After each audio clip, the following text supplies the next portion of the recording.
우리 몸 안에는 많은 장기들이 있습니다. 장기들이 하나하나 다 중요하지만 그 중에서도 가장 중요한 것 하나를 꼽으라면 아마 심장일 것입니다. 이 심장이 제대로 작동하지 않고 멈추어 버리면 어떻게 되나요? 사람은 죽게 됩니다. 우리에게는 육체의 심장도 있지만 영적인 심장도 있습니다. 영적인 심장은 어디겠습니까? 그것은 바로 우리의 마음입니다.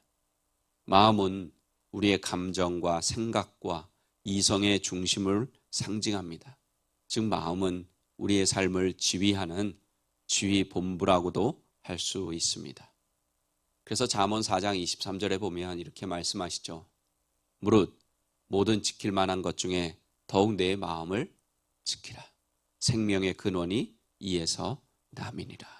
아멘. 이 말씀을 보면 마음에서 생명의 근원이 나온다고 하십니다. 우리가 살고 죽는 것이 마음에 달렸다는 뜻이기도 한 거죠. 그래서 사람의 삶은 그 마음을 어떻게 먹느냐에 따라, 어떤 마음을 먹고 살아가느냐에 따라 결과가 차이가 납니다. 왜 그렇습니까? 사람은 마음 먹은 대로 행동하기 때문입니다. 저는 오늘 본문 말씀에 의지해서 영혼의 심장이라는 제목으로 이 시대를 사는, 정말로 힘든 시대를 사는 우리에게 주시는 은혜를 나누고자 합니다. 오늘 본문에서 하나님께서는 사형에 해당하는 범죄에 대해서 말씀하십니다. 오늘 본문에 등장하는 사형에 해당하는 죄는 크게 네 가지입니다. 첫째는 타인을 살해한 경우, 둘째는 부모를 구타한 경우, 셋째는 사람을 납치했을 경우, 넷째는 부모님을 저주할 경우입니다. 물론 이 외에도 레위기나 신명기에 보면 사형에 해당하는 죄가 많이 있습니다. 그리고 오늘 본문을 보면 하나님께서는 이웃을 살인한 것에 대해서 또 세 가지로 나누고 계십니다. 첫째는 고의적으로 살해한 경우입니다. 둘째는 하나님의 심판의 대리자로 살인한 경우입니다. 이 경우는 전쟁에서 사람을 죽이거나 또는 우상숭배와 같은 사형죄에 해당하는 사람에게 하나님을 대신해 사형을 집행한 경우를 말합니다. 셋째는 실수로 살인한 경우입니다. 이 중에 고의로 살해한 경우는 무조건 죽이라고 하나님은 말씀합니다. 보통 번제단의 뿔을 잡으면 사람을 살려주는 것이 원칙인데 그렇게 뿔을 잡을지라도 끌어내서 반드시 죽이라 이렇게 말씀하고 있습니다. 하지만 두 번째와 세 번째 해당하는 살인 행위가 같은 경우는 하나님께서 한 곳을 정하여 도망을 가게 해서 생명을 보존하도록 하셨습니다. 후에 하나님께서는 실제로 가나안 땅에 들어가서 이스라엘 백성들로 하여금 6개의 도피성을 만들게 하시죠. 그래서 실수로 사람을 죽인 경우 그곳에 들어가 생명을 보존받도록 해 주셨습니다. 이 도피성에 대해서는 나중에 나오니까 더 자세하게 한번 살펴보고요. 하나님께서 도피성 제도를 정하신 것을 보면 우리가 하나님의 뜻을 알 수 있을 것 같아요.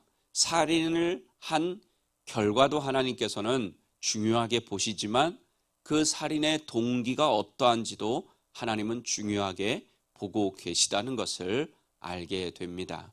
즉 하나님은 고의적인 살인죄를 엄벌하시는 동시에 실수한 살인에 대해서는 그 생명을 보호하십니다. 결국 하나님은 그 동기, 즉 마음도 보고 계시다는 뜻이죠. 고의로 이웃을 살해한 경우는 그 마음속에 어떤 마음이 있었던 걸까요? 그 사람을 향한 미움 또는 분노 같은 것이 있습니다.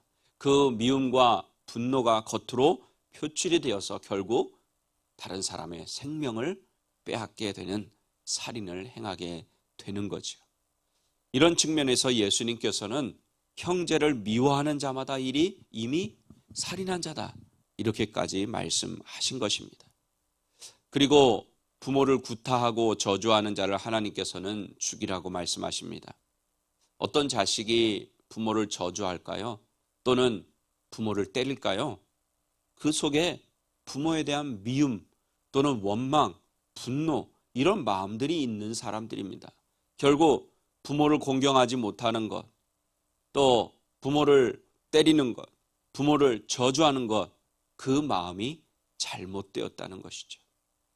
그리고 인신매매를 해서 사람을 팔든지 자기 수하에 두는 사람도 죽이라고 말씀하십니다. 하나님은 하나님의 형상대로 만드신 사람을 과연 죽이고 싶으실까요? 아닙니다. 그러면 왜 이런 사형제도를 법으로 정해놓으신 걸까요? 하나님은 또 다른 범죄를 저지르지 않도록 예방하고 선한 영혼들을 보존하려는 데 목적이 있습니다. 또한 하나님은 공의로우신 하나님이시라는 것을 나타내시기 위함입니다. 사람이 다른 사람을 죽이든 인신매매를 하든 부모를 때리거나 저주하든 그 마음을 잘 지키지 못해서 그런 것입니다. 세상의 여자 마음은 흔들리는 갈대와 같다고 하지만 그것은 여자만 그렇겠습니까? 모든 사람의 마음은 흔들리는 갈대와 같아요. 사람의 마음이 흔들리는 것이 정상이에요. 하지만 그 마음이 흔들리더라도 그 마음을 잘 지켜야 합니다. 마음이 중심을 잡지 못하면 엉뚱한 곳으로 그 마음이 향하게 돼가지고 잘못된 살인과 같은 잘못된 결과를 초래할 수밖에 없습니다. 이렇게 우리의 영혼의 심장인 마음, 생명의 근원인 마음, 우리 하나님이 마음을 중요하게 여기시는 그 마음을 잘 지키기 위해서 과연 우리는 어떻게 해야 될까요? 하나는 마음을 비워야 하고 또 한편으로는 마음을 채워야 합니다. 마음을 비워야 한다는 것은 세상적인 욕심을 비워야 한다는 말입니다. 나만을 생각하는 이기적인 마음을 비워야 한다는 말입니다.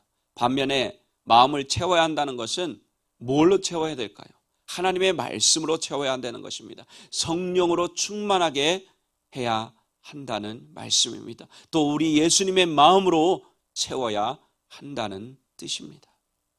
우리 사랑하는 어린교회 가족 여러분, 때때로 우리는 우리의 마음을 어떻게 할 수가 없을 때가 있어요. 주체가 안 된다 그러죠. 우리 마음이 주체가 안 된다. 어떻게 마음을 통제할 수 없다. 그렇기 때문에 하나님의 말씀이 그 속에 채워져야 하는 것입니다. 하나님의 말씀이 나를 세워주기 때문에, 하나님의 말씀이 나의 마음을 지켜주기 때문에, 또 성령으로 충만하면 성령께서 나의 마음과 생각을 주장해 주시고 이끌어 주시기 때문입니다. 그리고 우리는 하나님이 정하신 법을 들으면서 우리 마음 가운데 두려움이 있어야 합니다. 그래야 우리 하나님이 미워하시는 죄를 짓지 않고 하나님의 백성답게, 이 세상 가운데서도 천국의 백성답게 살아갈 수 있게 될 줄 믿습니다.